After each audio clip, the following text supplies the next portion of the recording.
ngayon sa social media ang TikTok video ng BINI member na si Maloy kung saan kasama niya ang miyembro ng bandang Four of Spades na si Zill.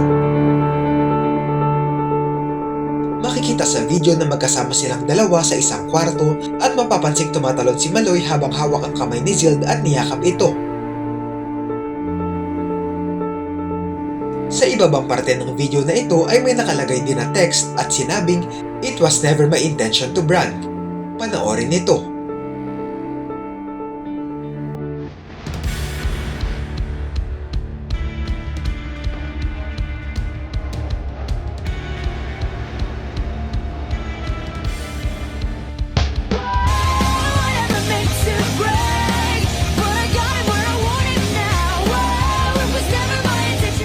Hindi ito ang unang beses na naging matunog ang usapang may namamagitan kila Maloy at Zill.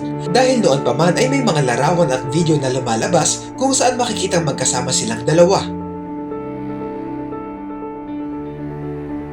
Kahit pa hindi nila opisyal na inaanunsyo ang relasyon nila, ay marami na rin ang may kutob na higit pa sa pagkakaibigan ang mayroon sila.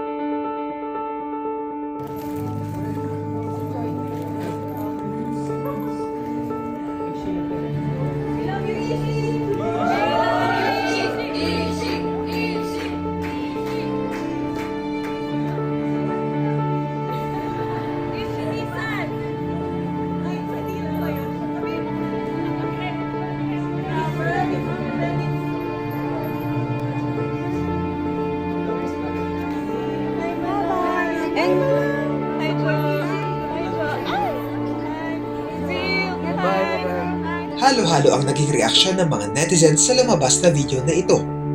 May mga nagsabing wala namang problema kung nagmamahalan sila at buhay nila ito. May mga hindi naman natuwa dahil ayaw nilang madawit si Maloy sa mga issue dati ni Zill. Mayroon pa ngang ibang nagsabi na edited umano ang video na ito.